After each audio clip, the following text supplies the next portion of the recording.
Okay, there we go. Tiffany, hey, yeah, hey. Okay, y'all. We live in both places now. YouTube is up. It was moving a little bit slow. Happy Wednesday, everybody. Happy Wednesday. Anybody see the new moon? Anybody? Anybody? I didn't see it. And I checked the reports, and no reports have come in. Shayla, 12 Great Rising.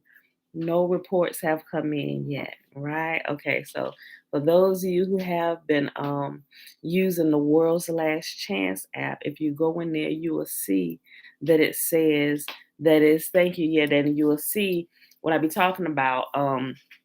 Like it's accurate but not 100% accurate, and I noticed that this month it was going to probably be maybe a day or two off, right?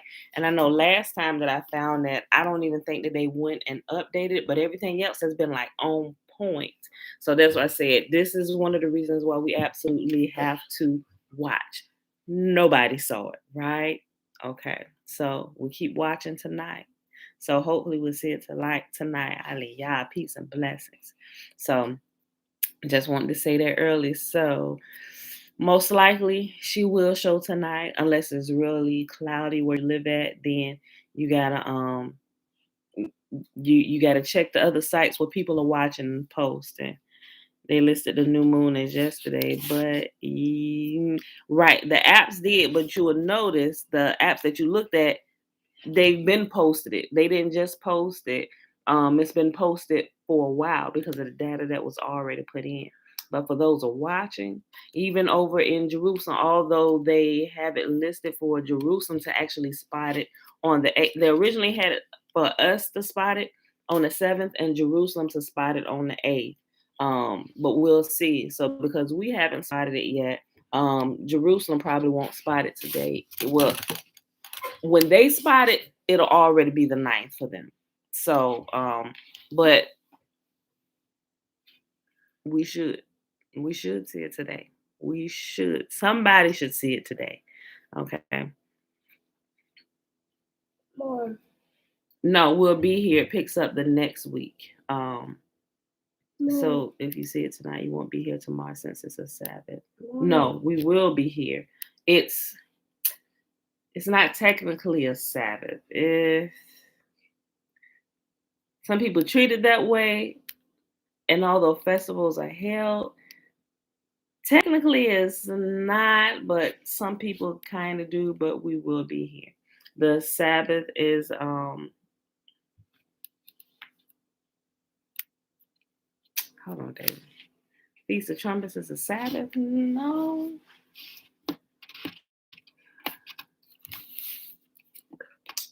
Look, I gotta go check Leviticus 23.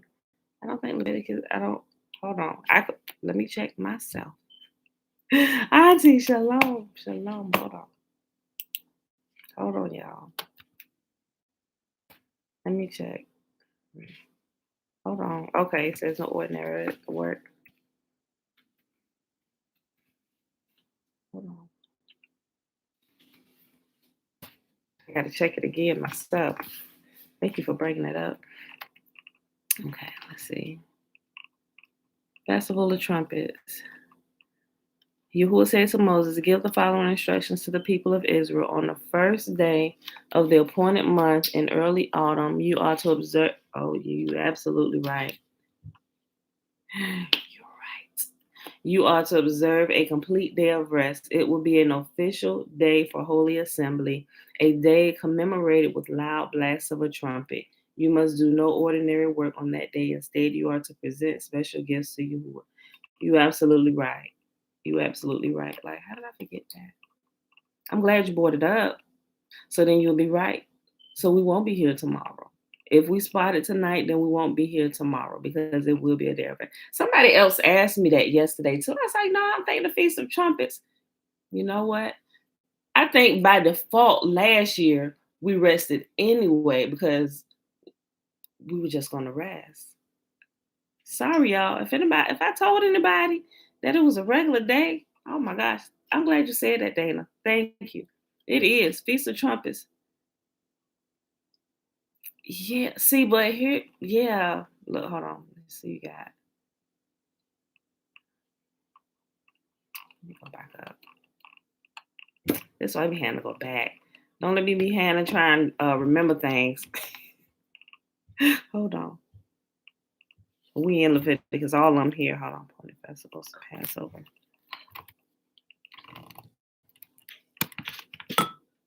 Yeah, see, before I say it out my mouth, I'm just read it again. Just make sure I ain't tripping. Okay, I'm looking at Passover.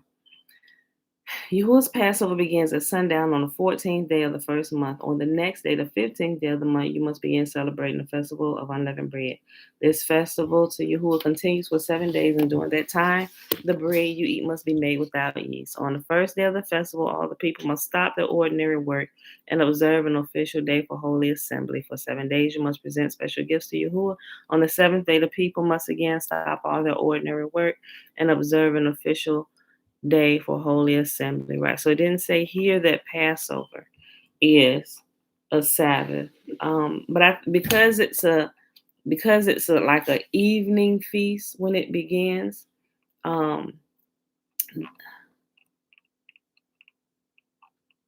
It begins on the evening or sundown on the 14th day, but it doesn't say the 14th day is a Sabbath, because the very next day is a Sabbath, which is the first day of the Feast of Unleavened Bread and the last day of Feast of Unleavened Bread. And let's double check first fruits, y'all.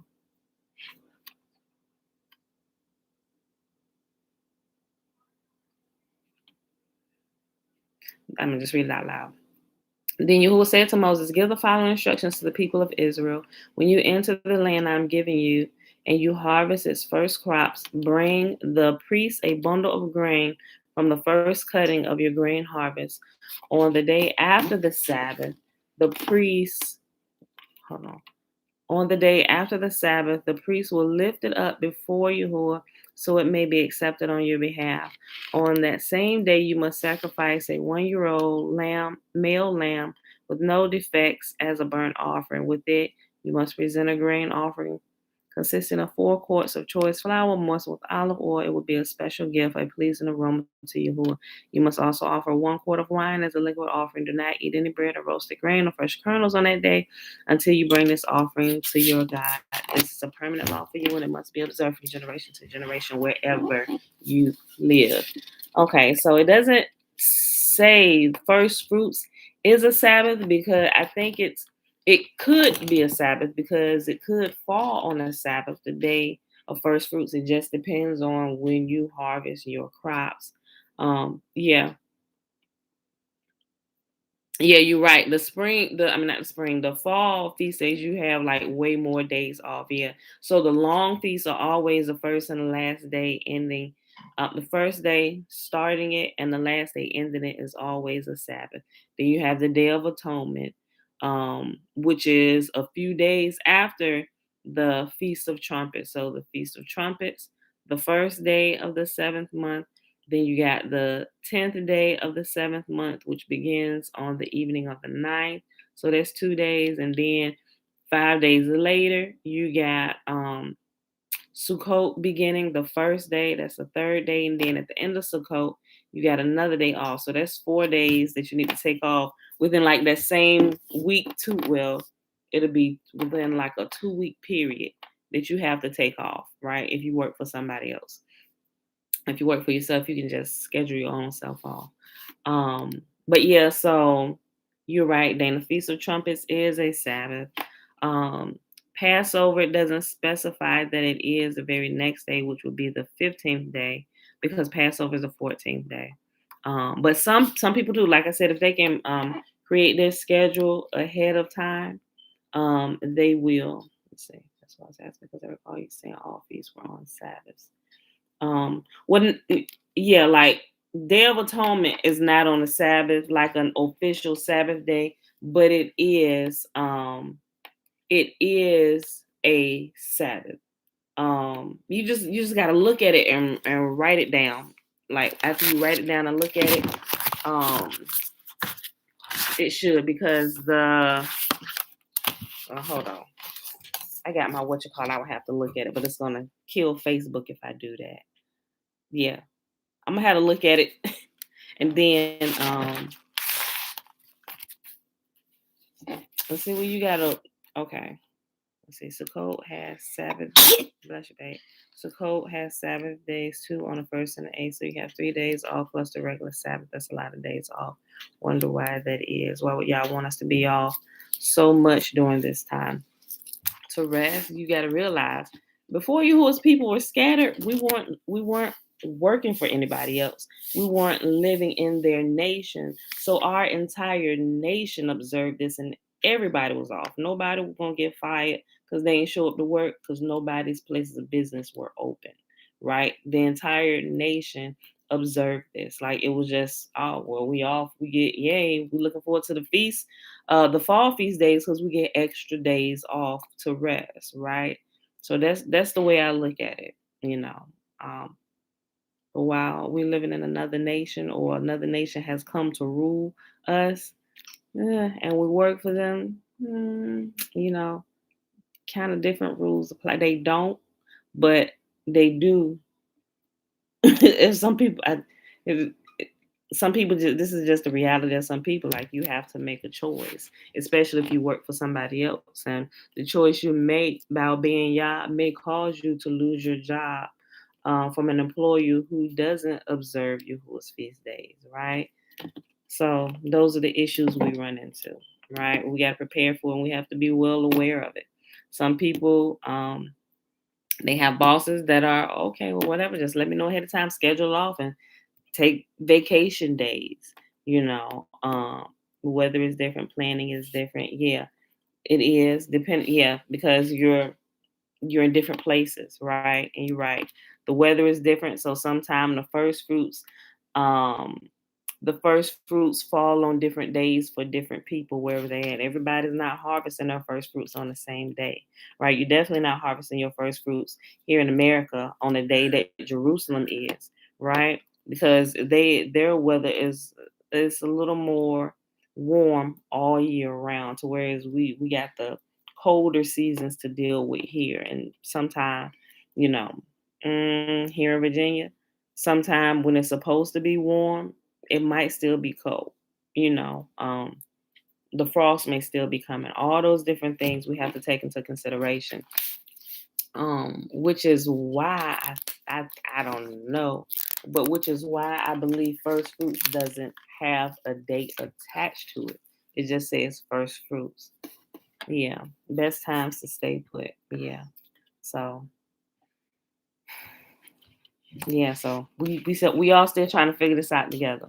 But I'm glad you brought that up, Dana. Thank you, because I would have been here anyway. But I'm glad you said it so we can announce it. Yes, Feast of Trumpets, y'all, is a Sabbath day. If I said anything different, forgive me. It is a Sabbath day, and if it's too late for you to take it off, if you have to put in time, forgive me. May Yahuwah give you peace. Right? If you got, oh, you already did. Okay, I was just checking, sis. Okay. Um, May Yahuwah give you peace where you don't have to work as hard on the day if you have to show up to work. All right, y'all. Hold on. I can't even see YouTube. Hold on. I don't know if somebody said something. Where you go? Okay. Oh, yeah. Oh my gosh. Everybody was saying something. Hold on. Okay. Somebody spotted in Hawaii. Okay. Girl, give me this. Get down. Okay. Yahusha said Brother Jonathan spotted in Hawaii. Okay. They got a link or something. I want to check it out. Share your link. Bella, stop. Leave it alone. Okay. Shalom, Demi. Okay. Last year it fell on the Sabbath. Yep, it did. Shalom, Lisa. Mom, shalom, shalom. Complete. The word complete is where the scripture is, that the scripture at. Dream Sky Lover. Shalom. Mariah. Yeah. She said she can't take time off because we have Monday off. Yeah, so we kind of running those issues with, living in a foreign nation. Yeah. But okay, y'all. Let's go ahead and get started. I ain't did the show. Sis, we're gonna be here for a little while. So you might want to get out. I'm going to get down. You're going to sit here and stand to the camera. Okay, y'all. The Shema. It's found in Deuteronomy chapter 6, starting at verse 3. Hear, therefore, O Israel, and observe to do it, that it may be well with you, and that you may increase mightily, as Yahuwah, the mighty one of our fathers, has promised us, in the land that flows with milk and honey. Hear, O Israel, Yahuwah, our mighty one, he is one. And you shall love Yahuwah. Girl, don't do that. Oh, you just run your fingers across. Okay. And you shall love Yahuwah, your mighty one, with all your heart and with all your soul and with all your might. And these words which I command you this day shall be in your heart, and you shall teach them diligently unto your children. And you shall talk of them when you sit in your house, and when you walk by the way, and when you lie down, and when you rise up. And you shall bind them for a sign upon your hand, and they shall be as frontlets between your eyes. And you shall write them upon the posts of your house and on your gates. And Yahuwah commanded us to do all these statutes, to fear Yahuwah, our mighty one, for our good always, that he might preserve us alive as it is at this day. And it shall be our righteousness if we observe to do all these commandments before Yahuwah, our mighty one, as he has commanded us. Okay, y'all. Let's move this. Now I gotta pull my calendars back up and go through and scroll over stuff. Hold on. Okay, well we at Joel today. Did I get a date? Y'all, it is Wednesday. I started running my mouth. Okay, it is Wednesday, September the 8th, 2021. Day 254 of year 3 of reading through the books of the law and the prophets, and of the 3-year consecutive day count is day 923. Today we're reading Joel 1, 2, and 3, and then we're gonna pick up where we left off at yesterday in Caesar's Messiah, chapter 4 on page 90. Okay, Joel. Yahuwah gave this message to Joel, the son of Pethuel, mourning over the locust plague. Hear this, you leaders of the people.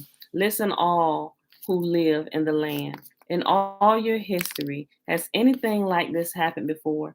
Tell your children about it in the years to come, and let your children tell their children. Pass the story down from generation to generation. After the cutting locusts finished eating the crops, the swarming locusts took what was left. After them came the hopping locusts, then the stripping locusts too. Hold on, y'all. Give your page. You see?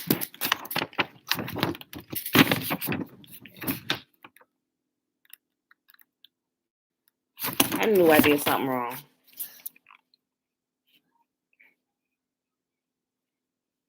Hold on.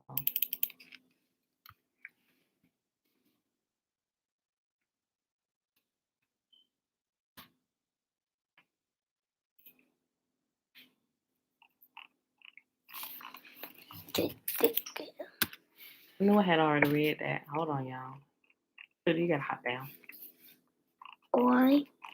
Because I said so, that's why. I knew it.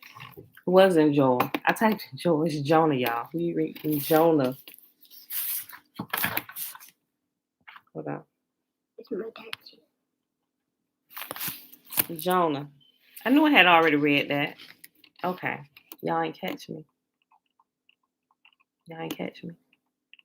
I'm sorry. Okay. Jonah chapter 1. Jonah runs from Yahuwah. Yahuwah gave this message to Jonah, son of Amittai. Get up and go to the great city of Nineveh. Announce my judgment against it, because I have seen how wicked its people are.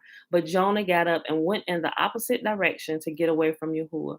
He went down to the port of Joppa, where he found a ship leaving for Tarshish. He bought a ticket and went on board, hoping to escape from Yahuwah by sailing to Tarshish. But Yahuwah hurled a powerful wind over the sea, causing a violent storm that threatened to break the ship apart. Fearing for their lives, the desperate sailors shouted to their gods for help and threw the cargo overboard to lighten the ship. But all this time, Jonah was sound asleep down in the hold, so the captain went down after him. How can you sleep at a time like this? He shouted. Get up and pray to your God. Maybe he will pay attention to us and spare our lives.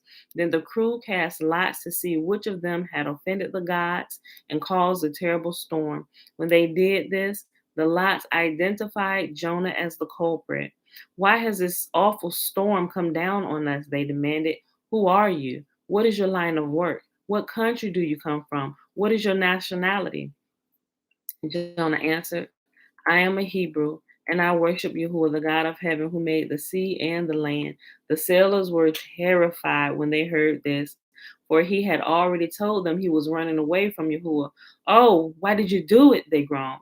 And since the storm was getting worse all the time, they asked him, what should we do to you to stop this storm?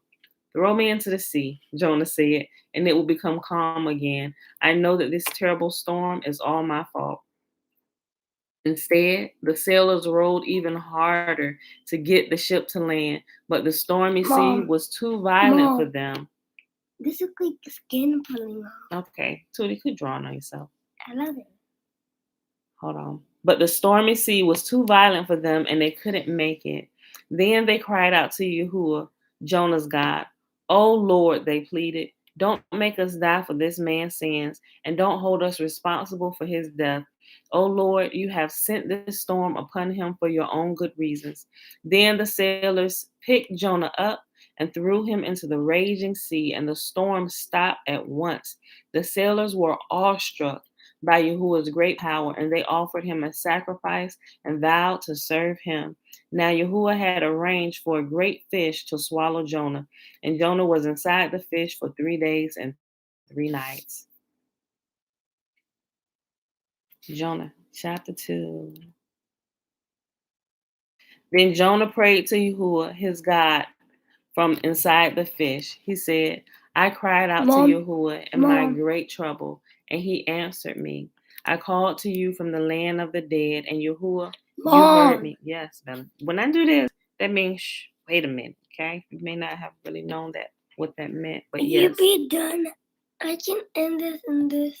Yes, Tootie. We got a while, though, okay? I called to you from the land of the dead, and Yahuwah, you heard me. You threw me into the ocean depths, and I sank down to the heart of the sea. The mighty waters engulfed me. I was buried beneath your wild and stormy waves. Then I said, O Lord, you have driven me from your presence, yet I will look once more toward your holy temple. I sank beneath the waves, and the waters closed over me. Seaweed wrapped itself around my head, and I sank down to the very roots of the mountains. I was imprisoned in the earth, whose gates locked shut forever. But you, O my God, snatched me from the jaws of death.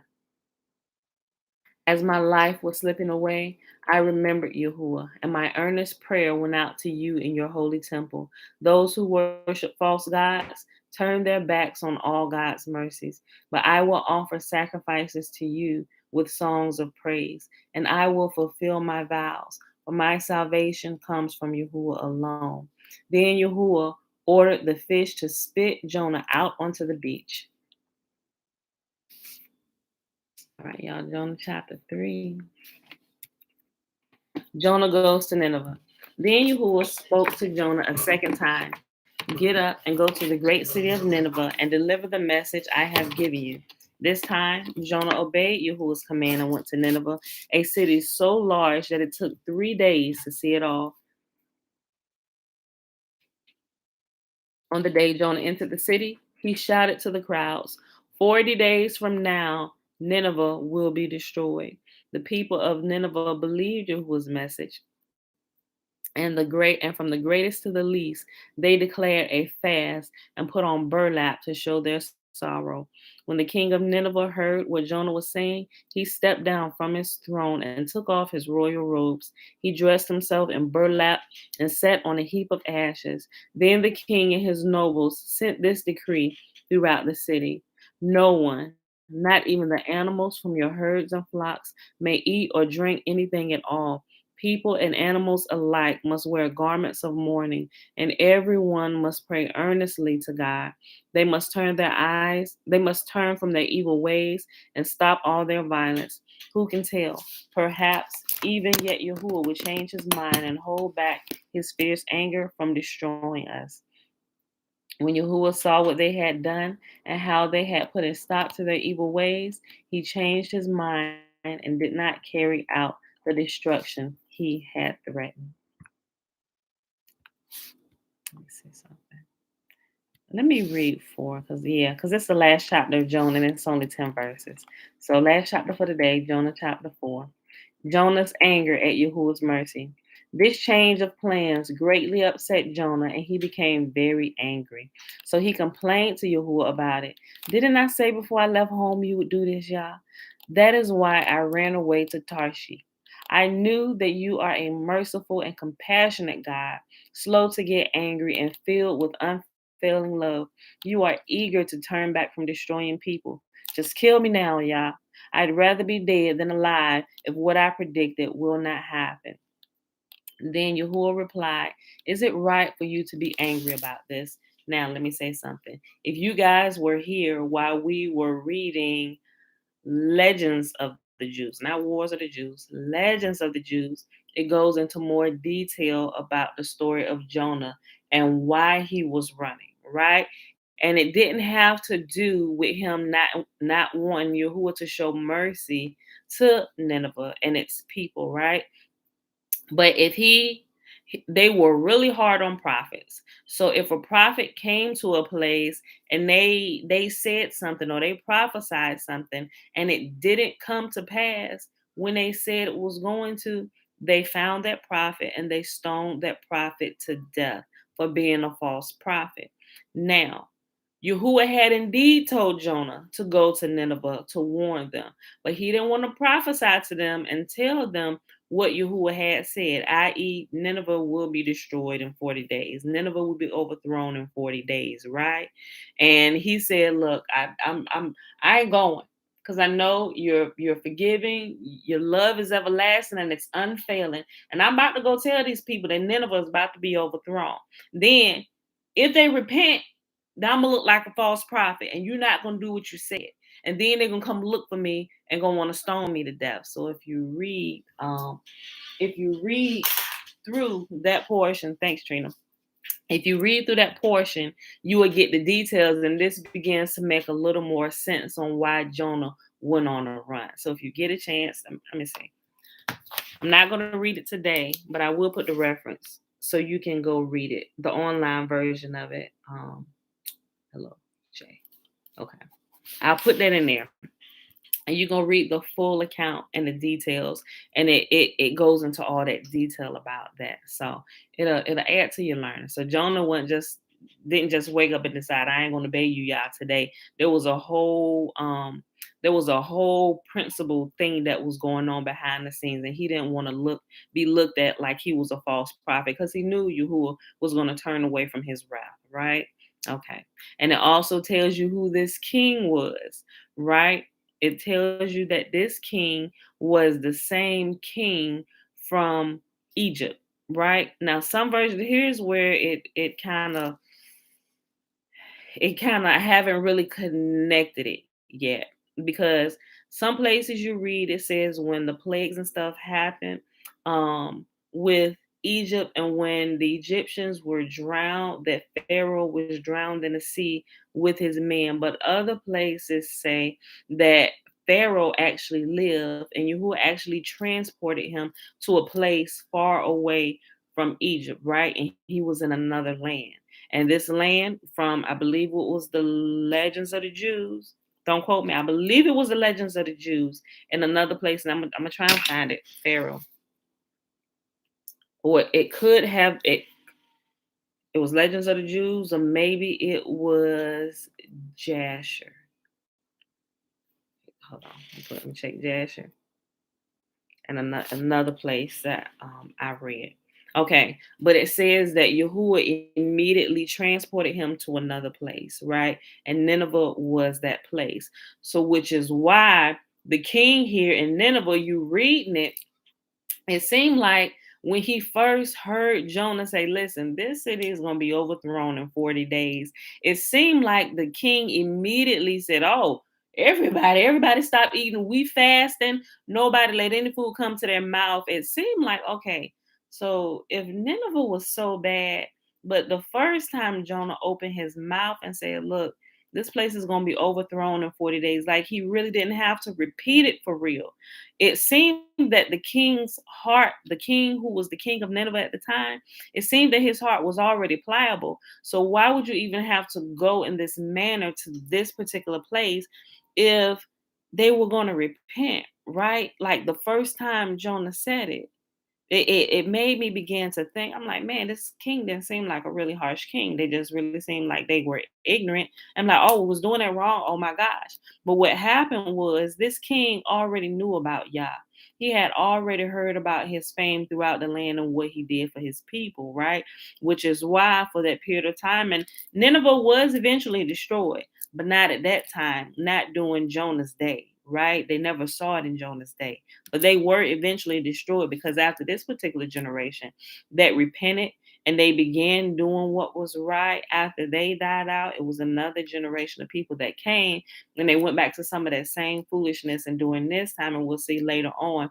And you will, I think you'll read it in, you will read that in Jasher Jubilees. Don't quote me, I don't remember exactly which one, but you will see where Nineveh was really was eventually destroyed, right? So I'll pull up those references if you care to read it anymore to get the deeper story. Then it makes the book of Jonah make sense a whole lot more, right? Okay, Jerry, shalom. You're welcome. Okay. Yahuwah replied, is it right for you to be angry about this? Let me go back. Let me just go back. I was on that verse 4. This change of plans greatly upset Jonah, and he became very angry. So he complained to Yahuwah about it. Didn't I say before I left home that you would do this, y'all? That is why I ran away to Tarshish. I knew that you are a merciful and compassionate God, slow to get angry and filled with unfailing love. You are eager to turn back from destroying people. Just kill me now, y'all. I'd rather be dead than alive if what I predict will not happen. Then Yahuwah replied, and it's going to make 100% sense, right? Okay. Then Yahuwah replied, is it right for you to be angry about this? Then Jonah went out to the east side of the city and made a shelter to sit under as he waited to see what would happen to the city. And Yahuwah arranged for a leafy plant to grow there. And as soon as it spread broad its leaves over Jonah's head, the sh- I'm sorry. And Yahuwah arranged for a leafy plant to grow there, and soon it spread its broad leaves over Jonah's head, shading him from the sun. This eased his discomfort, and Jonah was very grateful for the plant. But Yahuwah also arranged for a worm. The next morning at dawn, the worm ate through the stem of the plant so that it withered away. And as the sun grew hot, Yahuwah arranged for a scorching east wind to blow on Jonah. The sun beat down on his head until he grew faint and wished to die. Death is certainly better than living like this, he exclaimed. Then Yahuwah said to Jonah, is it right for you to be angry because the plant died? Yes, Jonah retorted, even angry enough to die. Then Yahuwah said, you feel sorry about the plant, though you did nothing to put it there. It came quickly and died quickly. But Nineveh has more than 120,000 people living in spiritual darkness, not to mention all the animals. Shouldn't I feel sorry for such great a city? And that is the end of the book of Jonah, at least for here. You got to go fill it in with all the other places. Like I said, I'll put the references for you if you care to go back and read it at any later time, right? Okay, so what we at? We're at 34 minutes. All right. Oh, yeah, I saw you, Trina. Okay. Yeah, sometimes I forget. Sometimes it's brighter to y'all from what y'all see than what I see from my end. Sometimes it just looks like my kitchen is a little lighter. But when you say that it's like shining, if it's shining too bright, y'all just say something if I haven't closed it. Sometimes I'll remember. Other times it just seems like it's really bright in here and I can see clear. But to you, I guess it's, well, when I go back and watch the video, I can see that it is really bright and it's blacking out. Noble, good morning. Okay. So on page 90, we left off down here at this chart. But let me go back up to this paragraph above it, just in case you weren't here yesterday, while it explains this chart we're about to read. Okay. Studying these parallels, the parallels between Jesus and Titus, right? Okay. Showing that what Jesus did in the New Testament followed exactly to the T what happened during Titus's campaign, right? Okay. Studying these parallels, I realized that there was a larger implication to what I had discovered. The reader will recall the parallel beginnings to the ministries of Titus and Jesus. That is, both were followed by fishers of men. The conclusions of Titus's and Jesus' stints in Judea are also conceptually parallel.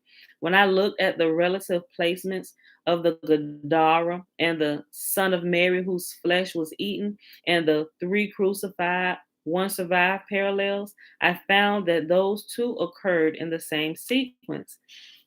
Thus, the New Testament satires of events from wars of the Jews were not haphazardly sequenced as I had originally assumed, but were placed in the same sequence as the events they satirized. In other words, the entire outline of Jesus' ministry, as recorded within the New Testament, was designed as a typological prophecy of Titus's campaign throughout Judea.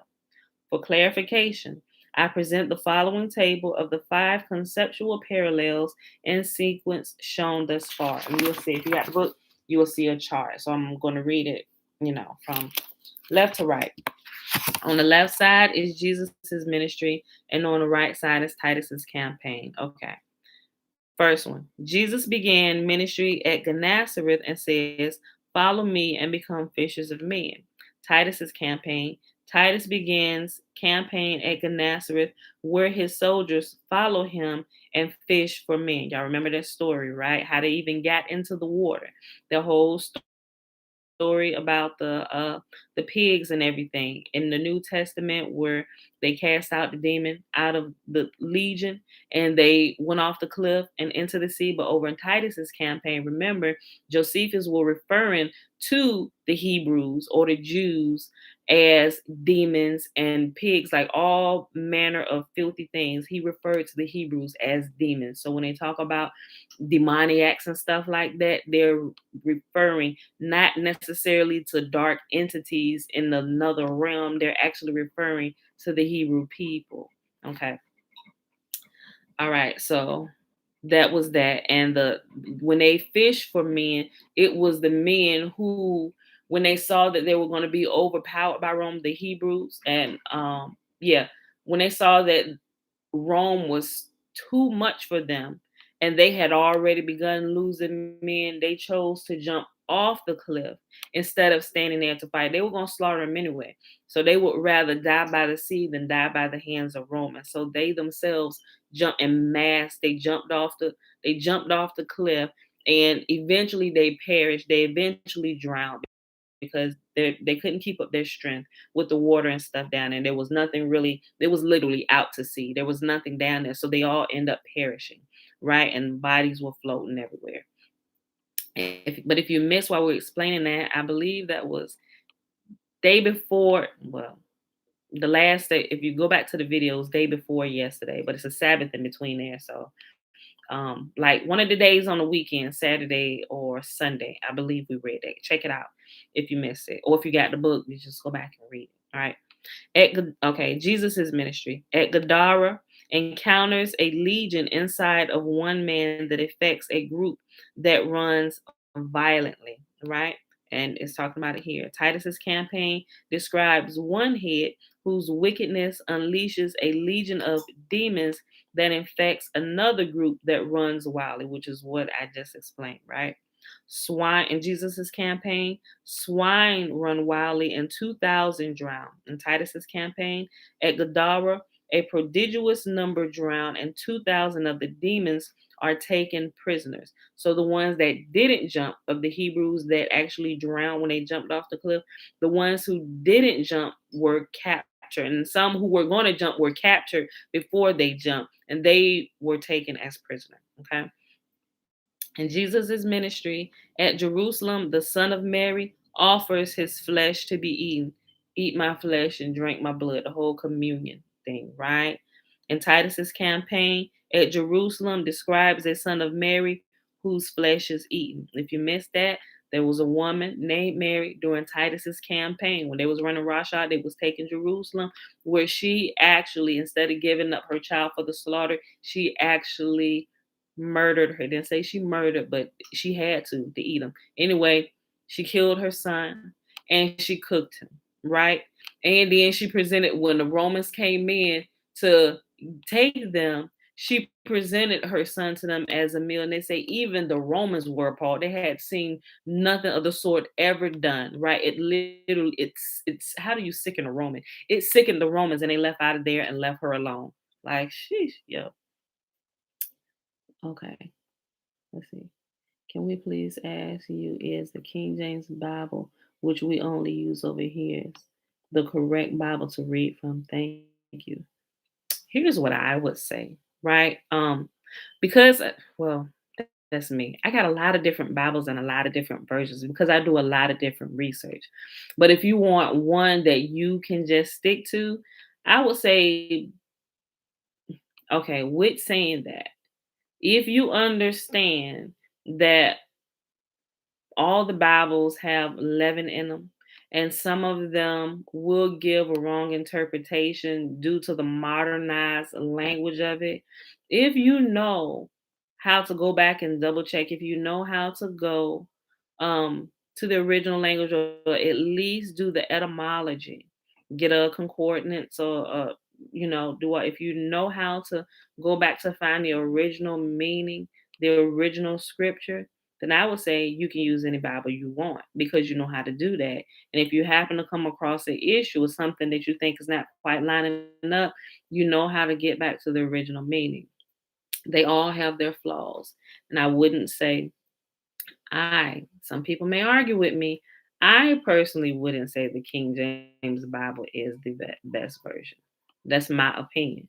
A lot of people believe that it is, and that's okay. That's why I say, as long as you know how to research and you know how to do proper etymology of the scriptures and the words, and making sure you're keeping everything within its context, precept upon precept, line upon line, or using your chain references, you can use whatever Bible you want to. Yeah. Yeah, you're right, Mick. Yeah. King James, they do. It has a lot of changes. But from a researcher standpoint, I think you can use any you want to, as long as you know how. Mom. You know how to kind of Mom. get through the weeds. And yeah. I pulled the rice out the other day. Okay. So that is your choice, right?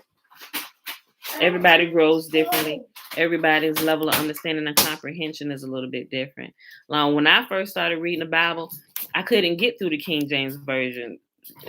Not because any big reason, but it was because I showed Zay my tattoos. Okay. It was really only because it was throwing me off with the language, the thus thou arts, and saith and all that stuff, right? And I was a teenager, so I put the King James Version away and I went to the NIV.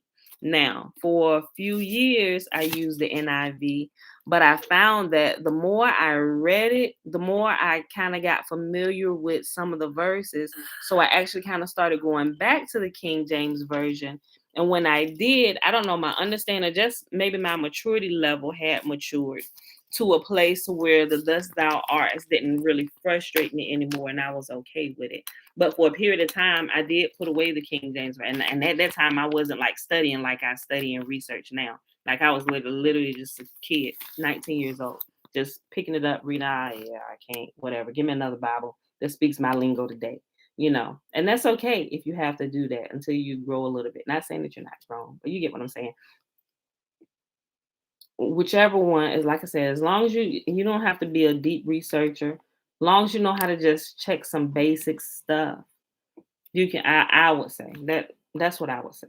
Other people say you can only use the authorized King James Version. Every other version is they all been screwed with, y'all. If you understand that, you just take it down a notch and do what you know to do. That's what I would say, Jerry. Mom. So, yes, baby. Y'all done? No, almost. Okay. All right. So this Y'all last had 6 minutes? no, Tootie, we got like 20 minutes left. But I need you to get off my leg because you're pushing this, and I think that's gonna fall over. Sit over here. Sit over here. Okay, y'all. Okay, so number 5 on the chart. In Jesus' ministry, Jesus foresees a martyr's death for Simon at Rome, but spares John at conclusion of ministry. And in Titus's campaign, Titus sends Simon to a martyr's death at Rome, but spares John at conclusion of campaign. All right, page 91. The Gospels stories concerning fishing for men, a legion of demons coming out of one man to infect many, a human Passover lamb, 3 crucified, 1 survives, and a conclusion where Simon is condemned and John spared can be seen as satirizing, remember satire or satirizing, very few works of literature. It is, therefore, quite implausible that the New Testament describes, by chance, so many episodes that can be seen as satirizing the events in a single book.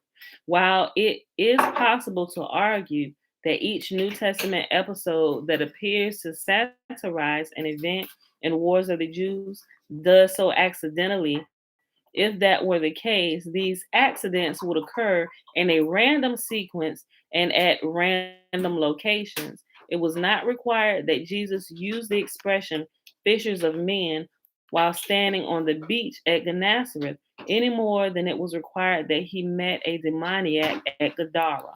Nor was it necessary for him to offer his flesh at Jerusalem or to condemn Simon but spare John at the conclusion of his ministry.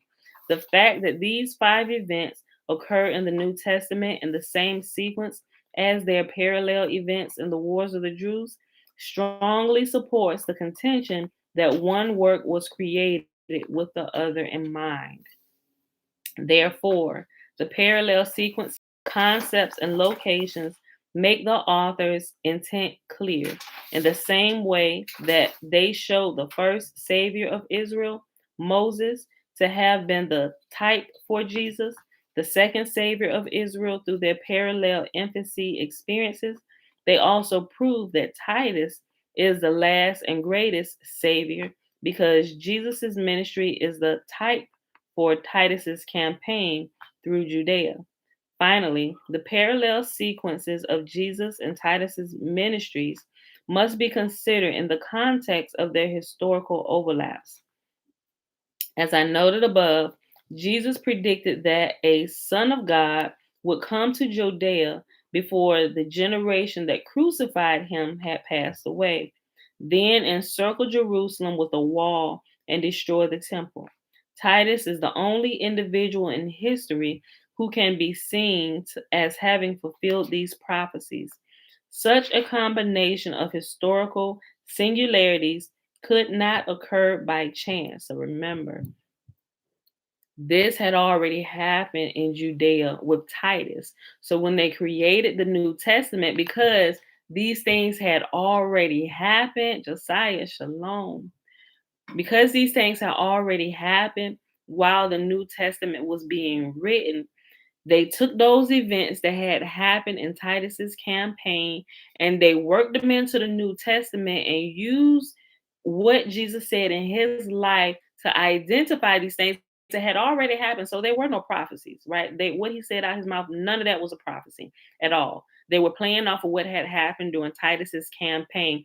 And it lined up perfectly because they copied what he did and they put it in his words and they put it in prophecy form, right? All this stuff had already happened. You got to remember, they're made up characters, right? Some of them were not, some of them were real people, but some of the people in the New Testament are actually fictitious characters that never, ever lived. You cannot find any proof of them living life other than from the documents and literature that Josephus and the Piso families had written themselves. Nowhere else will you find any kind of information showing that they actually lived on this earth. Okay. Such a combination of historical singularities could not occur by chance. This is self evident, and the only plausible explanation for the similar storylines is that these parts of Jesus' ministry were deliberately created to parallel Titus's campaign through Judea. I will demonstrate this beyond any doubt in the next chapter. History has shown, of course, that the parallels between the two sons of God are not easy to see. Within the Flavian court, however, where foreign cults in Rome were carefully scrutinized and knowledge of Titus's exploits was common, those responsible for overseeing the empire's religions would have recognized the satirical parallels between Jesus and Titus and seen them as cuttingly humorous. The purpose of these parallels, moreover, was not merely to create an amusing satire for patricians. I will show in the following chapter that the authors of the New Testament use parallelism to create a story entirely different from the one that appears on its surface, a story that reveals the hidden identity of the Jesus who interacts with the disciples at the conclusion of the Gospels. Furthermore, understanding that Jesus' ministry shares a parallel storyline and characters with Titus' campaign creates a new way to understand the New Testament. Simply moving the events of Jesus' ministry forward 40 years in time and comparing them to the events of Titus' campaign reveals their satirical meaning. For example, whoever puts Jesus' prophecy about the fate of Simon and John at the conclusion of the Gospel of John did so solely to have the conclusion of the Gospels ironically mirror the end of Titus's campaign. The discussion between Jesus and Simon could have occurred at any time during Jesus' ministry or had been recorded in any of the other Gospels or not been included at all, since it contains no importance to theological ideas, Another example that this method reveals is the satirical basis for Simon's nickname Peter, which in Greek is Petros, meaning rock or stone. It is a derisive joke relating to Josephus's description of the circumstance of the real Simon's capture. As stated above, in trying to escape Roman occupied Jerusalem, Simon fled into a subterranean cavern with a group of stonecutters and attempted to dig and that's funny. I just got it. Why they called Simon Peter the Rock. Let me go back. Another example that this method reveals is a satirical basis for Simon's nickname, Peter, which in Greek is Petros, meaning rock or stone. It is a derisive joke relating to Josephus's description of the circumstance of the real Simon's capture. As stated above, in trying to escape Roman occupied Jerusalem, Simon fled into a subterranean cavern with a group of stonecutters and attempted to dig an escape passage. Unable to carve through rock and out of food, he was forced to surrender. He did so in an extraordinary fashion.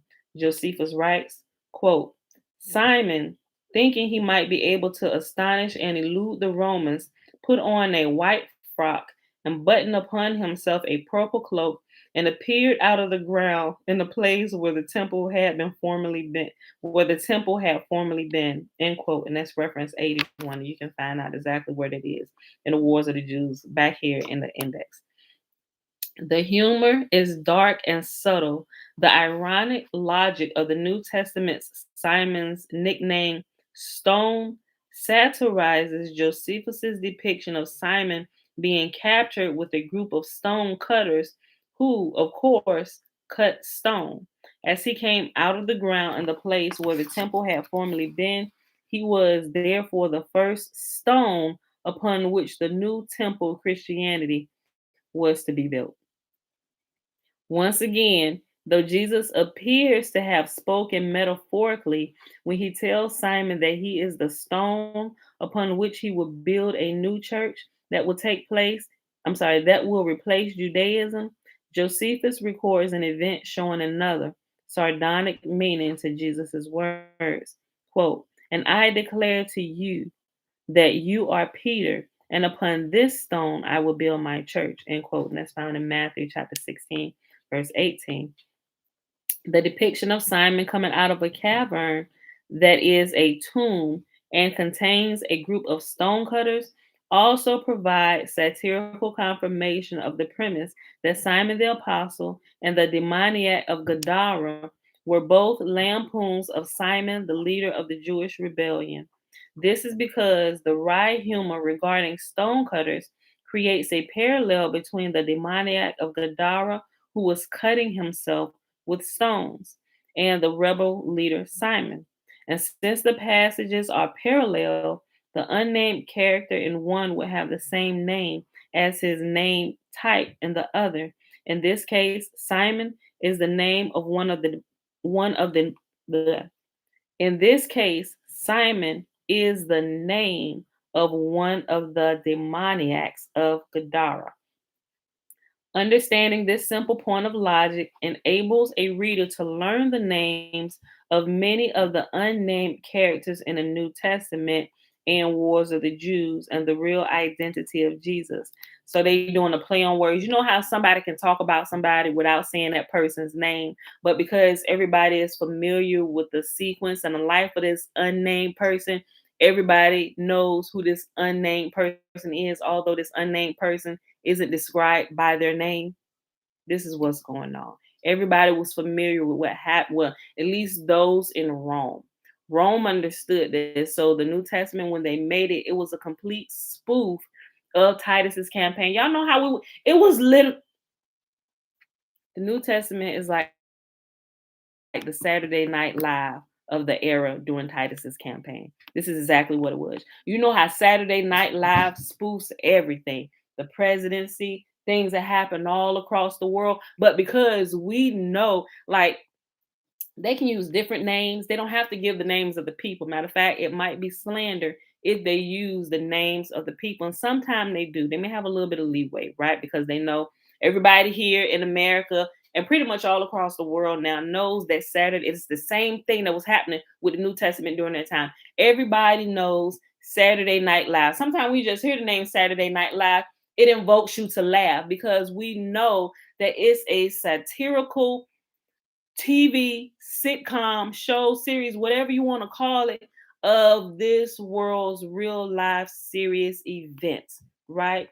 They take the events of our day and kind of add the not kind of they add the humor to it. And everybody nobody who lives in our generation will watch Saturday Night Live and get mad and pissed off because of all of this. Everybody watches Saturday Night Live to laugh at what's going on, to get a break, right?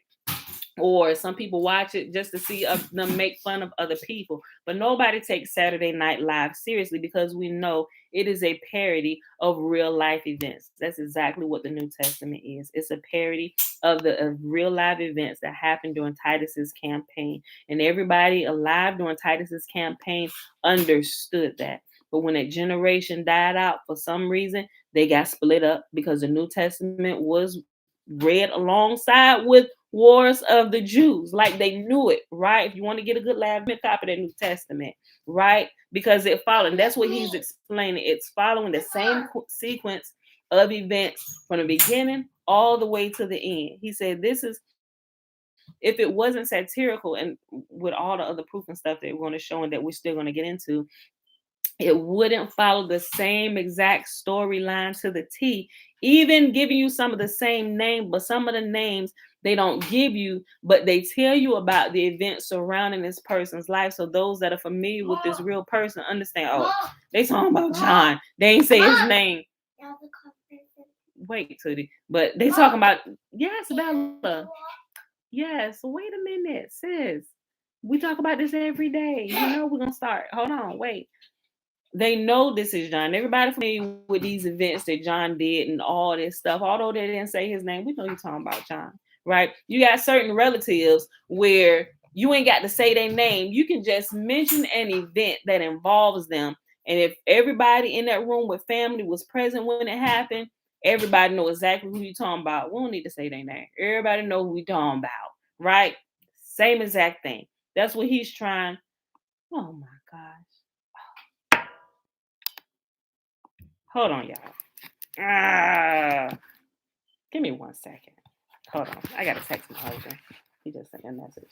Hold on.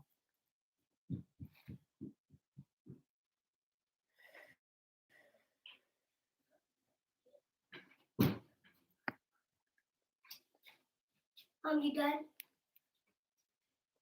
Hold on, Pooh.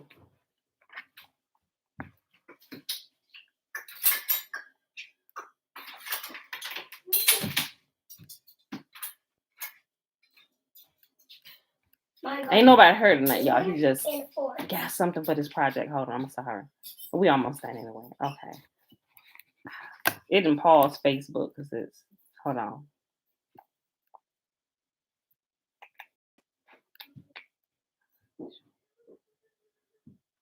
Okay.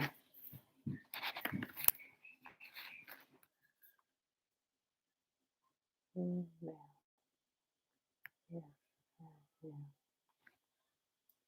I'm sorry, y'all. Okay. Number. Which. Sorry, y'all. I'm sorry. Hold on. I had to do this.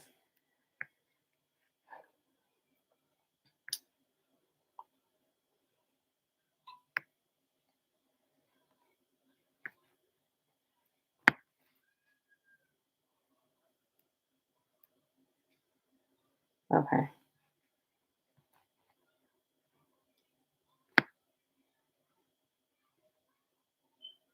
Okay. All right, y'all. We had an hour anyway. Hold on. Let's just go ahead and end this here, cause I have to do something. Okay, we gotta go. All right, y'all. I'm sorry. We had an hour already anyway. We'll pick this back up. We're watching for the new moon. If the new moon shows tonight, then it will be the Feast of Trumpets and it will be a Sabbath. So that would mean we would not be here tomorrow. Thank you, Dana, for the clarification earlier. But then we'll be back. Then we would be back Friday. So, with that being said, beautiful people, I hope you enjoyed the reading for today. We read Jonah 1, 2, 3, and 4. And I'll make an update. Like I can do updates on Facebook, but I can't necessarily do the post yet on YouTube where people can do like posts. I don't have enough subscribers yet to do that. But I will pin the stuff that I said down in the comment section, and as I find out, I guess you can come back to the video later to where it's gonna be after the sun goes down if we spot it or if it's called, and then I'll just update. I put update. New moon was spotted. We will not be here tomorrow. Or if y'all see me show up, that mean it wasn't spotted anywhere. But somebody said earlier that Jonathan spotted it in Hawaii. I haven't seen that report. So if y'all have links or reports where people have seen it, because when we don't see it here, we start looking in other places. Like I keep some sites that are good about posting out. I'll share those sites too, just in case you didn't get them last time I shared them. Excuse me. I put them down in the comments section, and that way you can just have them for reference. Let me see. Let's see if I can put one in here now, y'all. Okay. I had to go to my new moon sightings notes. Okay. Boom. Copy this. See if I can paste them here. Paste. All right. I just pasted it in the comment section of Facebook. And for YouTube, y'all, I think this might be too long. That's definitely too long. Okay. So let's see if we can remove this bottom portion of it. And I'll just make a couple. See. Make a couple posts. Okay, so there's one of them. I know because some people they never make it back to get the updates. So I'll just post them here. Okay, I got 4 of them. I'm putting all 4 over here in the YouTube chat box, so you got them. So click on them and save them, y'all. But I'm also going to pin them in the description box today. Hold on, I gotta go.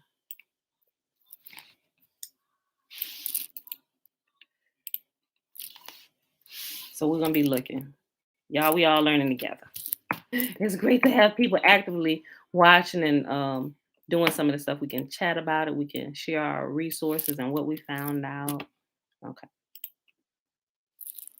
And even if you just start and you don't think you have a lot to contribute because you're just, hey, still share with us your experiences and what you find out because some people do. And it's really helpful, because sometimes new people, like I've been doing it now for a few years, right? So some things I will overlook and I will miss, not on purpose, but sometimes I be got a one track mind and I'm looking at a certain place where I'll miss stuff, which is why I like to talk to my sister and my mom a lot. And my sister, not that I don't like to talk to my mama, but my sister more so because she's kind of like more active and doing some of this stuff, looking, and she's really familiar because we just kind of been together from the beginning doing this. So sometimes when I find something, I find it that sometimes if I keep it all in my head and I don't like voice it out loud, sometimes it seems incoherent, right? So my sister is a good one to kind of bounce that off of. But sometimes when I actually say it out of my mouth, like, wait a minute, hold on, that didn't make sense. And not like what I understood it in my head. So I have to find ways to make sure I'm explaining it the way I can see it in my head. And to make sure what I'm seeing in my head is coherent, it's understandable, and it's logical, right? Um, but sometimes I'll also find out that I'm missing a piece of information. And my sister will be like, well, wait a minute, hold on. Yeah, okay, but did you think about this? Oh, you're right. Oh, that makes a big difference. You're right. I didn't think about that. Right. So even if you just now started, share with us because it helps all of us grow. Right. Okay. All right, y'all. I gotta go. Let's do the blessing real quick. The blessing is found in Numbers chapter 6, verses 22 to 27. Remember, the first 21 verses is the Nazarite vow. Man or woman can take it. All right. Like I said, yeah, it's not an emergency, but it's a business emergency, So we run our own business and it's some things that absolutely must be done. And my husband got something this morning. Okay. And Yahuwah spake unto Moses, saying, speak unto Aaron and unto his son, saying, on this wise ye shall bless the children of Israel, saying unto them, Yahuwah will kneel before us, presenting gifts, and will guard us with a hedge of protection. Yahuwah will illuminate the wholeness of his being towards us, bringing order, and he will provide us with love, sustenance, and friendship. Yahuwah will lift up his wholeness of being and look upon us, and he will set in place all we need to be whole and complete. And they shall put my name upon the children of Israel, and I will bless them. All right, beautiful people. That is it. Like I said, I'll get the stuff posted for y'all in a little while. Come back in a couple hours or so. I gotta get some stuff done. All right. We'll be watching. If we see it, somebody else see it, and it's been verified in more than one place, then we're gonna go with the sighting date if we can't see it where we're at. Right? Okay. So that being said, if we spot it tonight, we won't be here tomorrow. But if we don't spot it tonight, we will be here tomorrow. With that being said, gotta go. Love y'all. Peace.